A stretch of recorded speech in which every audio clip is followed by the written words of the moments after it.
I was busy doing my business when suddenly, from the abandoned farmhouse, out came 3 men.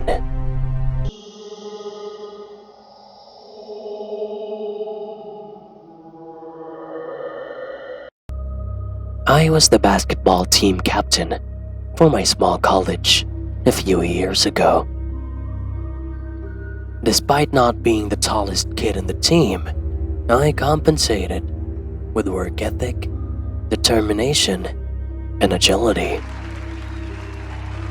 Not to brag, but at that time, I was quite popular among my classmates.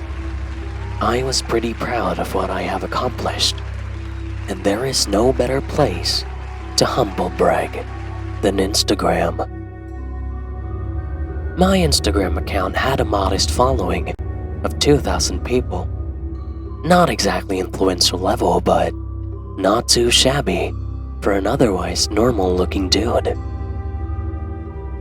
Yet my arrogance got the better of me one day when I got an offer that was too good to be true. I got one of those business inquiry emails asking if they can partner with me to market their product. It was a message in my Instagram.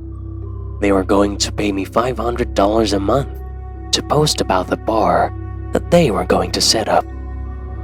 They sent me pics of the bar under construction.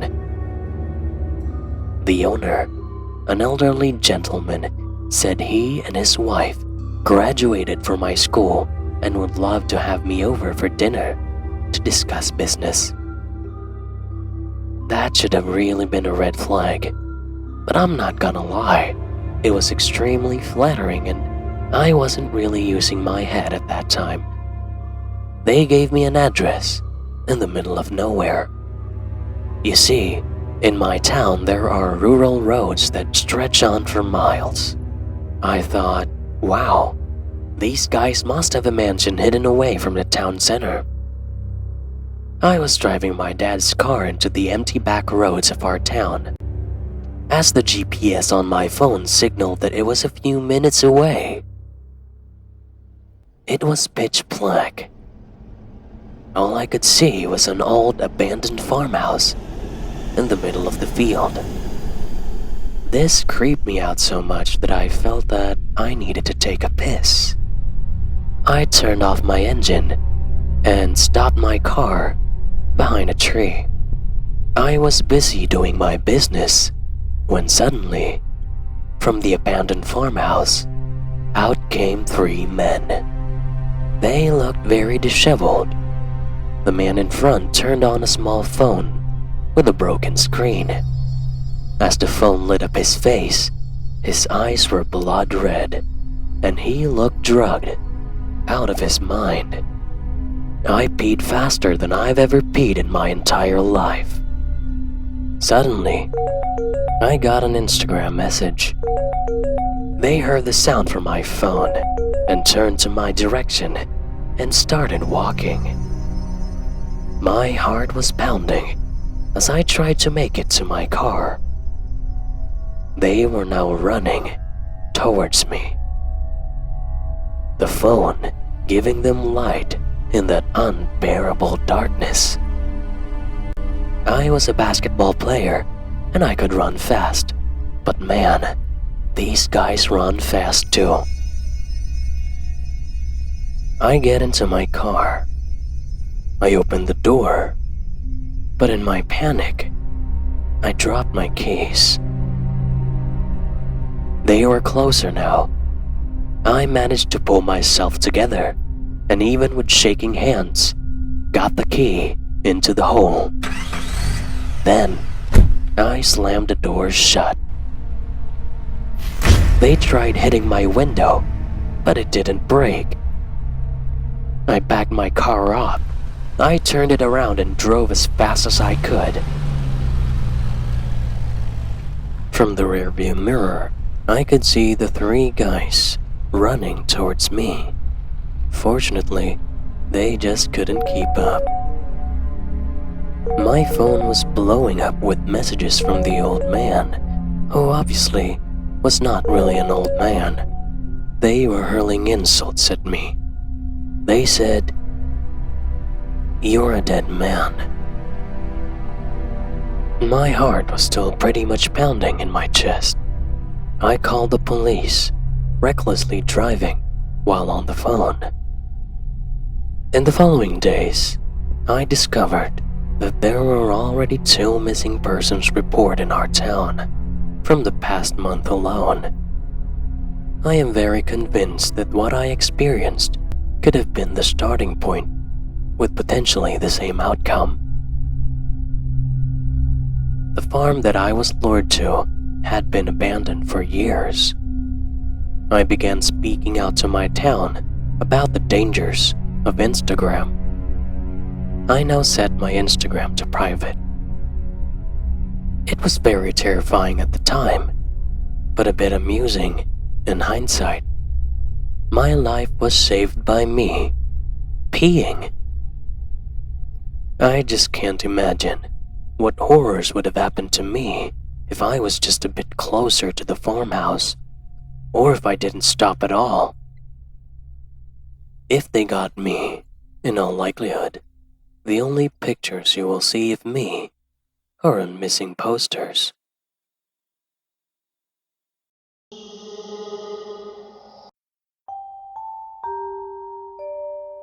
Just about every other woman I know has received that unsolicited message from a stranger saying, "Hey." It's usually from boys swallowing their pride and trying their luck. And more often than not, it just leads nowhere. In my case, when I was 23, it was traumatizing. A bit of background: I used to live in a small town with about 7,000 people. When I got into a uni, I moved to the big city to pursue my degree in physics. I had a dorm room to myself, fortunately. I've kept close contact with my parents and friends, and I keep updating them with pictures on Instagram. It tends to be pretty random pictures, like what I was having for breakfast, or quick funny stuff I learned during our lectures. One night, I got a message from a former classmate in 4th grade. Let's call him Billy. "Hey," he said. At first I didn't really recognize him. When we were kids, he was that quiet, strange kid in the back of the room. Rich but weird kid. He got into trouble once because he actually kicked a stray cat during one of our field trips.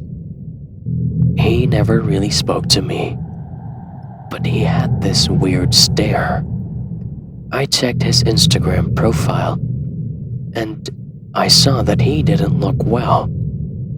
He was very skinny, almost skin and bones. His eyes are sunk deep, and he has this fake, creepy smile in every picture. In any case, he was still a former classmate, and I was pleasantly surprised that he messaged me. I said hello, of course, and started a long, albeit polite, conversation. I was bored anyway. After about 15 minutes of this, I got sleepy, and I told him goodnight, and that was that. Or so I thought. I woke up at 7 in the morning for my daily jog. I had 5 messages from Billy, each with a 15 to 30 minute intervals. All it says is, "Hey. Hey. How are you? Oh, you must be sleeping." Hey. I reply that yes, I was sleeping and that I would appreciate it if he doesn't message me in the morning. Fortunately, he never did. But at the strike of noon exactly, I got it again. "Hey," I replied. "Sorry, I am busy now." After an hour, He sent another message. Hey, how about now? I was getting really irritated with this and asked him to please stop. But he never did. So I said I am done with this clingy conversation and I decided to just block him. That night, I was telling my mom about this on Skype. She shrugged it off and told me not to mind the poor boy. So I did. I studied late into the night when suddenly my mom was calling me on Skype. She said that I should open Billy's Facebook. I scrolled down on his Facebook timeline and what? He's claiming he has a long-distance relationship with me. How? I never got a notification from Facebook to approve this. I clicked the account with my name, and it is an exact replica of my account. Every picture, post, and status update was copied, except there are pictures of me in the university, eating breakfast at a restaurant, having coffee, reading a book in a park bench. This could only mean he was here. I got really paranoid and I couldn't believe what I was seeing. I immediately reported it to Facebook. After an hour, the account was gone. Tired and bewildered, I decided to go to sleep. I awakened to a knock on my door. At first I wasn't sure if I heard it, but then the knock got louder. Hey! I jolted up on my bed. I told him to leave or I will call the cops. He said he just wanted to talk about us. I said there were no us. He kept insisting that we were meant to be together ever since we were kids, and it's no coincidence that we are now in the same school. I dialed campus security. Then, I heard a loud thud. He is trying to break down the door. The chain lock is starting to give way. Hey! He said. I just want to talk. Give me that at least. And then he called me all sorts of nasty names. The campus security isn't picking up. He was still shouting at me, trying to break the door. What are you doing here? This is the female dorm. A woman's voice in the corridor said. It appears that other people in the dorm were awakened by him, going ballistic. He just straight up left. The next day, I made sure to report to campus authority. I had my witnesses, my sisters with me. However, they never really found Billy. He never came back to campus. We don't really know where he went. But his parents are wealthy, so I am sure they were able to figure something out. There is a restraining order on Billy now. I hope to never meet him ever again. On his Facebook profile, we are no longer together in a relationship. In fact, everything on his profile has been deleted. No posts, no pictures, nothing. Except a one-word post. Someday. Thank you so much for watching. If you enjoyed the story, please like, share, and most importantly, subscribe to Fright TV Animations. Hit the notification bell so you're notified every time we upload new content.